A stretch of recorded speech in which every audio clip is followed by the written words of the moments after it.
Hi, sixth grade. This is Mrs. Bianco here, and we are going to do some practice for all the skills from Chapter 9.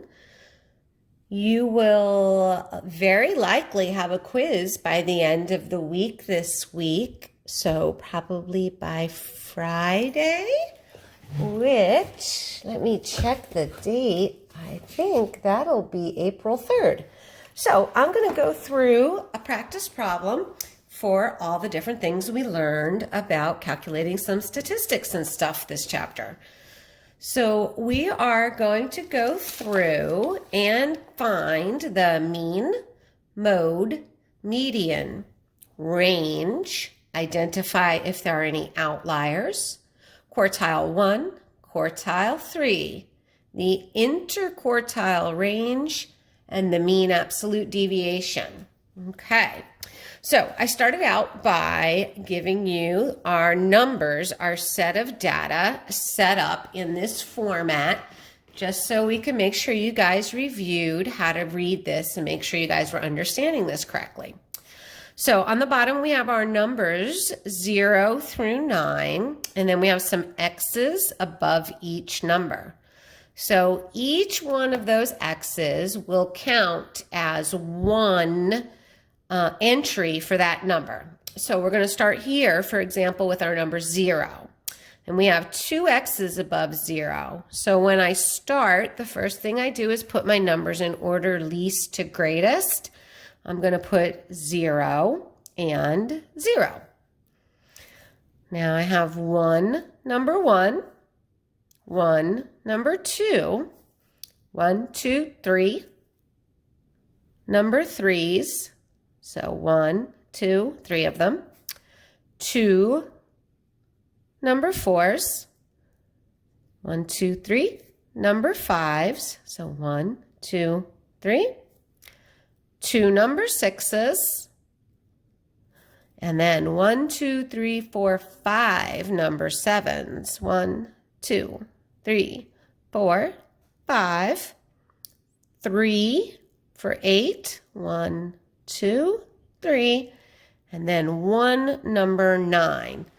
Now, I always want you to go back to the original data and count how many points of data we have and make sure we transferred every one of them when we rewrote them least to greatest.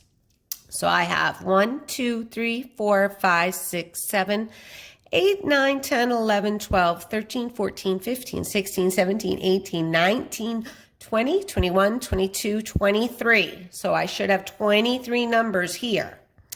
1, 2, 3, 4, 5, 6, 7, 8, 9, 10, 11, 12, 13, 14, 15, 16, 17, 18, 19, 20, 21, 22, 23. All right, so I have all my data. So the first thing we're going to do is find the mean. Now you guys should remember that mean means the average.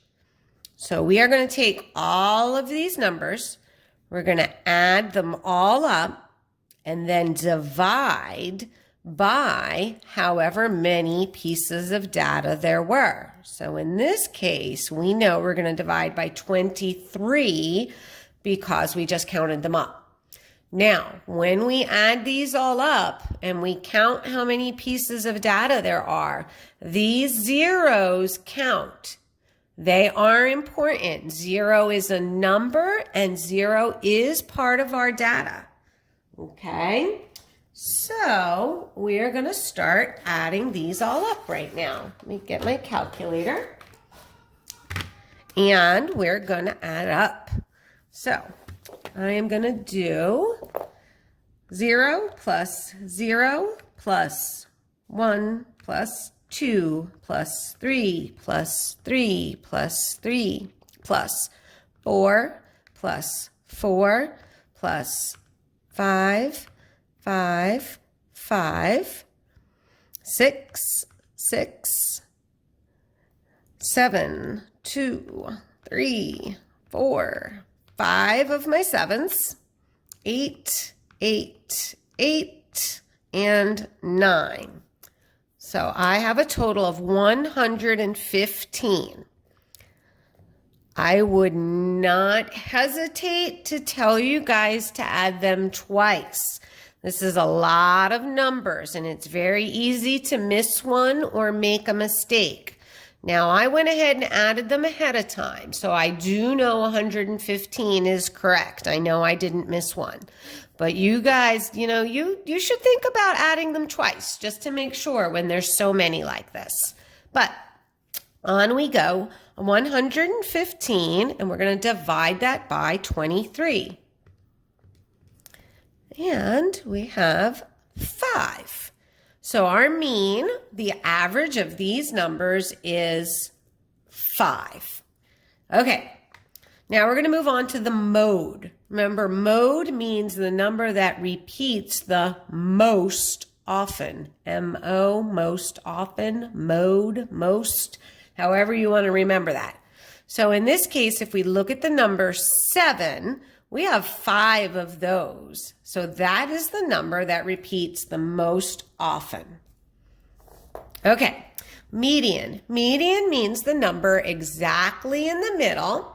And we find that usually by kind of marking one number off the low end and one number off the high end. And each time we take one on the low, one on the high, one on the low, one on the high. And we keep working our way inward until we end up with whatever is left in the middle. So I am almost there, and I have a 5 left in the middle. Now in this case, I'm going to double check and make sure I have the same number of digits on each side. So I have 1, 2, 3, 4, 5, 6, 7, 8, 9, 10, 11. And there's my median. And 1, 2, 3, 4, 5, 6, 7, 8, 9, 10, 11. So that's good. It should be balanced if the median is right in the middle. So my median is 5. Okay, now we're going to find the range. Remember, range is the highest number of our data subtracted from the lowest number in our data. So in this case, my highest number is 9 minus 0. 0 is the lowest number. So 9 minus 0 is 9. So my range is 9. Okay.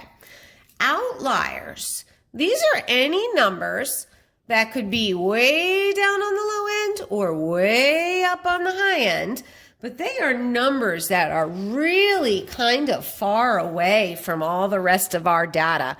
It's almost like they just don't make sense. For example, if I had like the number 85 all of a sudden in the middle of all these, that doesn't really fit in with the number 0 through 9. 85 would be crazy. But here, all my numbers are all between 0 and 9. They're all pretty close together. So in this case, my outliers are none. Now, we're going to go ahead and calculate Q1 and Q3. Now, you guys should remember, we learned about quartiles in section 9.4. And this is where we break all of our information up into 4 quarters or quartiles. So working from the number we already identified as the median, that's also quartile 2, we're going to take this lower half of numbers and we're going to find the median of these numbers. So we want to figure out now what number is in the middle of the first half. So again, we're going to do like we did when we found this median. We're going to mark 1 on the low end, 1 on the high end. 1 on the low end, 1 on the high end. And we're going to keep going until we end up with something in the middle. And in this case, we ended up with the number 3 in the middle. So quartile 1 is 3. Now we're going to do the same thing over here on the upper end, or the upper half of our numbers. We're going to figure out what number is the median, or in the middle of this half. So, same thing again. Every time we take one off the low end, we take one off the high end, and we work our way into the middle. So one from the low end, one from the high end. One from the low end, one from the high end. And we're gonna keep going until we get to the number in the middle. So number 7 is quartile 3. Now, our interquartile range, which is called IQR, has something in common with range, as in we're going to take the highest quartile and subtract the lowest quartile. So we're going to take Q3 and subtract Q1. So Q3 is 7 minus Q1 is 3. 7 minus 3 is 4. So our interquartile range is 4. Now, our last step is to calculate the MAD, mean absolute deviation. Now, there's a couple of steps that goes with this one. First of all, we need to know what the mean was that we calculated in the very beginning. So the number 5. From that mean of number 5, we are going to take each number from our data and see how far away these numbers are from 5. So from the number 5, 0 is 5 away. This 0 is also 5 away. Now, how far away is the number 1 from that mean? Well, 1 is 4 away. Okay, and if you're not sure how I'm doing these, you can just subtract if that's easier. 5 minus 2 is 3. The number 2 is 3 away from 5. How far away is 3 from 5? 5 minus 3 is 2. So we have a 2, another 2, and another 2. All right. How far away is 4 from 5? 5 minus 4 is 1. It's 1 away. So we have this one, this one. Now, the number 5 matches the number 5. That's not any distance apart. So we put zeros for each one of those. Remember, zeros are numbers and they count. Now, how far away is 6 from 5? Well, 6 minus 5 is 1. And here's another one. Now, 7 minus 5 is 2. So we have 2. We're going to do that 5 times because we have 5 7s. So we have 1, 2, 3. I'm running out of room. 4, 5. How far is 8 from 5? Well, 8 minus 5 is 3. So 3, 3, 3. And last but not least, 9 minus 5. 9 is 4 away from our mean of 5. All right, so I'm going to go ahead and add all these numbers up. And when I add them all up into the calculator, I'm going to get a total of 50. Okay, that's a total of 50. And remember, we had 23 numbers all together. So we need to divide our 50 by 23. When we do that in our calculator, 50 divided by 23, and I want you to give me 2 decimal places.